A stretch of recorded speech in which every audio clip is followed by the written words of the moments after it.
My name is Alexis Brown. I'm an author and illustrator of this book, His World. I wrote this book for my godson.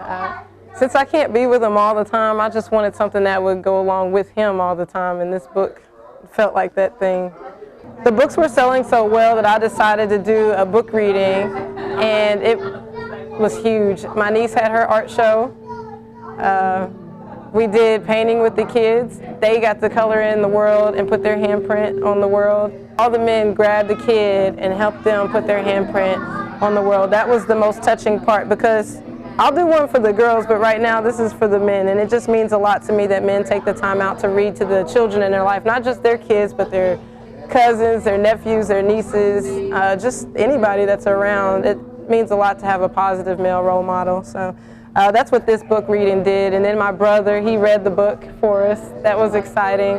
And towards the end, everybody just kind of lingered. Nobody really wanted to leave, so that's how I know it's a really good product. So I'll keep working on these books and keep having book readings, and hopefully it'll spread. Soon, Son was small enough to climb the mountaintops. He would jump up and down, crashing the mountains. With each jump, he would shrink. Jump, shrink, jump, shrink. Do you see the mountains there? Do the mountains look very happy there? No. One looks angry, one looks surprised, and one looks sad. Yeah. One last jump and splat. Son fell straight into the world.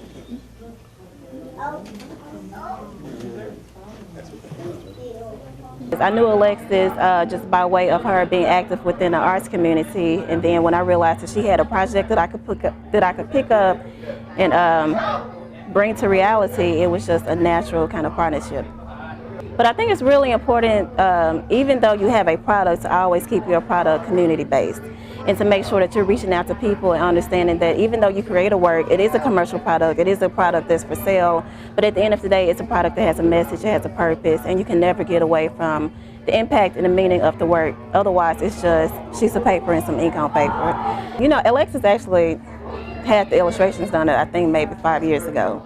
So it's not like she approached me and was, I have an idea. A lot of people come to me and say I have an idea, and I'm just like, okay, so where's the finished product? She already had the finished project, well, the finished product. From there was just making it a full project, which means just making sure that it's completed from step to step. Meaning you take the illustrations, you clean up the illustrations, you lay them out, you know, get the book laid out, you send it to the printer, and then voila, you have a finished project. I think when you really support a project, it's really easy to kind of get behind it and make it a real thing.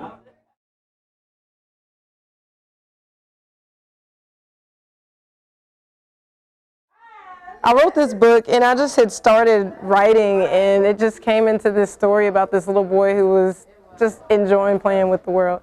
So he plays with the world, and the more he plays with the world, the smaller he shrinks.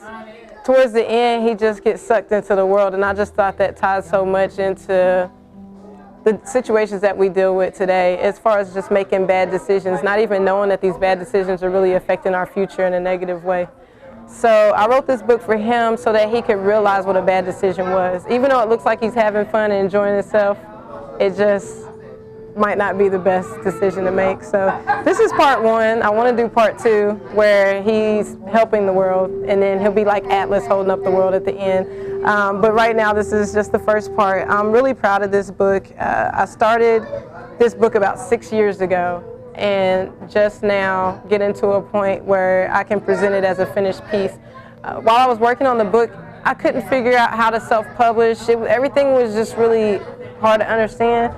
And the more that I just kept telling people about what I wanted to do, I kept falling into the hands of people that wanted to see me succeed. And along the way, I met my publisher, Lauren, with Resolute Publishing, and she just challenged me to bring her a finished product. That was it. So I said, okay, I just got to bring a finished product. And I brought her a finished product, and she actually told me it's not good enough. So I love working for her because I knew it wasn't the best that I could do. And so I went back to the drawing table and got her a product that she really liked, and she was able to go and publish the book. My favorite part about the book are the illustrations. This is actually my godson's handprint right here. And this is his handprint. His hand actually fits on here. And the illustrations are really bright, they're really fun. And I just got, in the forward, I just wrote to him and I said, for Makai Alexander Bowman, may you choose to leave your handprint on this world in the most positive ways. So the book is really encouraging young men to make good decisions. And at the very end of the book, there's an opportunity for the child who the book is for to leave their handprint in the book as well.